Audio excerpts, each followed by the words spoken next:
30 अप्रैल 2026 की वह शाम जबलपुर के बरगी डैम पर बिल्कुल सामान्य और खूबसूरत तरीके से शुरू हुई थी, जैसे हर दिन वहां होती है। सूरज धीरे धीरे ढल रहा था। नर्मदा नदी का पानी सुनहरी रोशनी में चमक रहा था।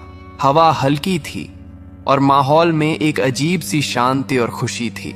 लोग अपने परिवारों के साथ घूम रहे थे।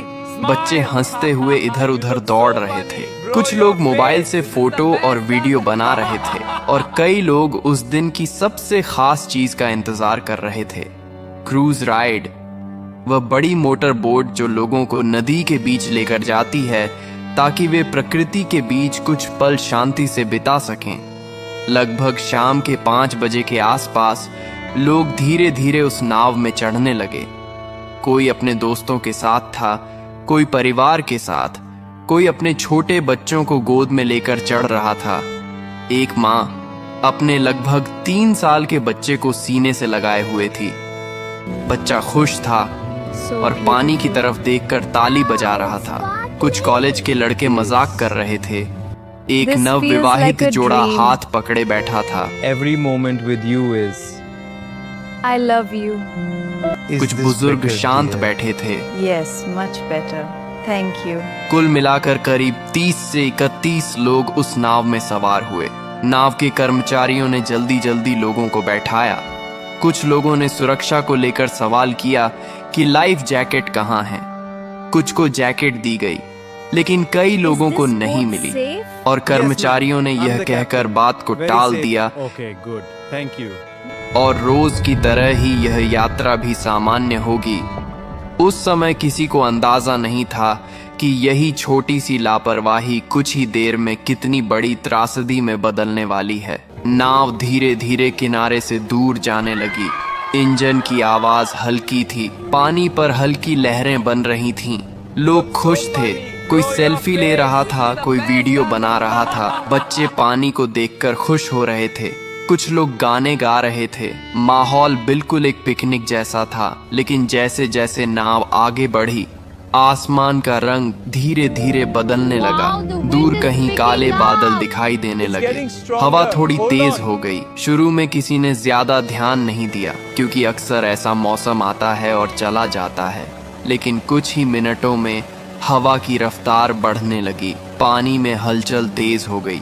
नाव हल्की हल्की डोलने लगी। कुछ लोगों ने चिंता जताई और कर्मचारियों से कहा कि शायद वापस लौटना चाहिए, लेकिन जवाब मिला कि यह सामान्य है और डरने की कोई बात नहीं है। यह वही पल था जहां अगर फैसला बदल जाता तो शायद कहानी भी बदल जाती। लेकिन नाव आगे बढ़ती रही। अब हवा और तेज हो चुकी थी। लहरें ऊंची उठने लगी थी। नाव अब पहले से ज्यादा हिल रही थी। लोगों के चेहरों पर मुस्कान की जगह डर आने लगा था। बच्चों ने रोना शुरू कर दिया था। महिलाएं भगवान का नाम लेने लगी थीं। कुछ लोग खड़े होकर संतुलन बनाने की कोशिश कर रहे थे। तभी अचानक एक तेज झोंका आया और नाव एक तरफ जोर से झुकी। लोग चीख उठे। कुछ लोग गिर पड़े। पानी नाव के अंदर आने लगा। माहौल अब पूरी तरह डर में बदल चुका था। लोग चिल्ला रहे थे, वापस चलो, यहाँ से वापस चलो। सब डरे हुए लेकिन अब बहुत देर हो चुकी थी। अचानक एक और बड़ी लहर आई और नाव का संतुलन पूरी तरह बिगड़ गया।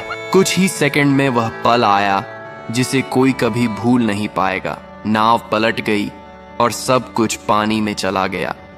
एक पल पहले जो लोग हंस रहे थे, अगले ही पल वे खुद को गहरे पानी में पाते हैं। चारों तरफ चीखें, पानी और अफरा तफरी थी। कोई किसी को पकड़ने की कोशिश कर रहा था, कोई तैरने की कोशिश कर रहा था। कई लोगों को तैरना नहीं आता था। कुछ लोग लाइफ जैकेट के सहारे ऊपर रहने की कोशिश कर रहे थे। वह माँ जिसने अपने बच्चे को सीने से लगाया हुआ था, पानी में गिरते ही उसने अपने बच्चे को और कसकर पकड़ लिया। वह खुद तैर नहीं पा रही थी, लेकिन उसने अपने बच्चे को छोड़ा नहीं। कुछ लोग एक दूसरे को पकड़कर बचने की कोशिश कर रहे थे, लेकिन डर और घबराहट इतनी थी कि कोई सही दिशा में सोच नहीं पा रहा था। इस बीच किनारे पर मौजूद कुछ लोगों ने शोर सुना और तुरंत मदद के लिए दौड़े। पुलिस और रेस्क्यू टीम को सूचना दी गई। कुछ ही देर में बचाव कार्य शुरू हुआ। नावें भेजी गईं। लोगों को पानी से निकालने की कोशिश की गई। Lift his head. Keep it stable. Got his torso. Lifting now. Pulling on 3. 1, 2, 3. जो लोग सतह पर थे उन्हें जल्दी बाहर निकाला गया, लेकिन जो नीचे जा चुके थे उन्हें ढूंढना मुश्किल था। Keep moving. Ambulance is ready. Pulse is weak but stable. कई लोगों को बेहोशी Copy, की loading हालत now. में निकाला गया।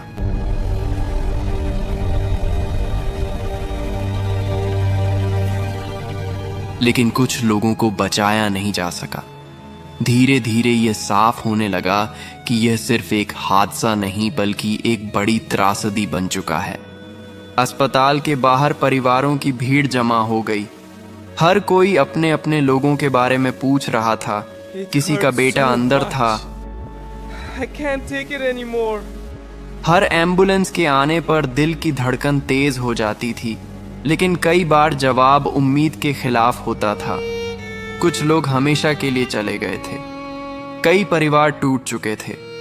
बाद में जांच में सामने आया कि मौसम की चेतावनी को गंभीरता से नहीं लिया गया। नाव को समय पर वापस नहीं मोड़ा गया। और सबसे बड़ी बात, सभी यात्रियों को लाइफ जैकेट नहीं दी गई। यह एक ऐसी गलती थी जिसकी कीमत कई जिंदगियों ने अपनी जान देकर चुकाई। 30 अप्रैल की वह शाम जो खुशी और सुकून से शुरू हुई थी, वह दर्द, चीखों और आंसुओं में खत्म हुई। और आज भी जब उस घटना को याद किया जाता है तो एक ही सवाल मन में आता है, अगर थोड़ी सी सावधानी बरती जाती, अगर सही समय पर सही फैसला लिया जाता, तो क्या ये लोग आज जिंदा होते?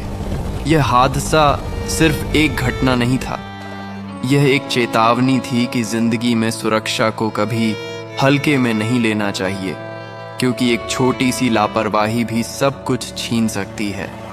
और उस दिन नर्मदा का शांत पानी गवाह बन गया उन आखिरी पलों का, जहां हंसी अचानक खामोशी में बदल गई और कई कहानियां अधूरी रह गईं।